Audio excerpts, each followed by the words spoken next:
मांसाहार बंदीवरून संजय राऊतांनी पुन्हा एकदा भाजपला डिवचले। त्यावरून भाजप आणि राऊत यांच्यामध्ये चांगलीच झुंपली आहे। नरेंद्र मोदी, अमित शाह, देवेंद्र फडणवीस यांच्यासारख्या प्रवृत्ती महाराष्ट्राला, मराठी माणसाला नामर्द करण्याचा कसोशीने प्रयत्न करतायत की त्यांनी लढण्यासाठी उठू नये स्वाभिमानाच्या प्रश्नावर। पण महाराष्ट्र स्वाभिमानी आहे। आम्हाला माहिती आहे आम्हाला काय खायचंय, काय प्यायचं आणि कधी तलवार उपसायची। ती तलवार आता दोन ठाकरे बंधूंनी उपसलेली आहे। त्याच्यामुळे महाराष्ट्राची मर्दानगी काय आहे ती उसळून बाहेर येईल। खरी सुनता कोणाची झालेली आहे हे महाराष्ट्राला सांगू।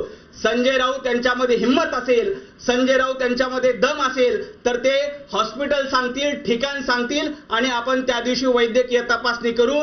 जर का संजय राऊत हे आव्हान स्वीकारणार नसतील तर संजय राऊत यांची सुनता झालेली आहे हे देखील महाराष्ट्राला कळून जाईल।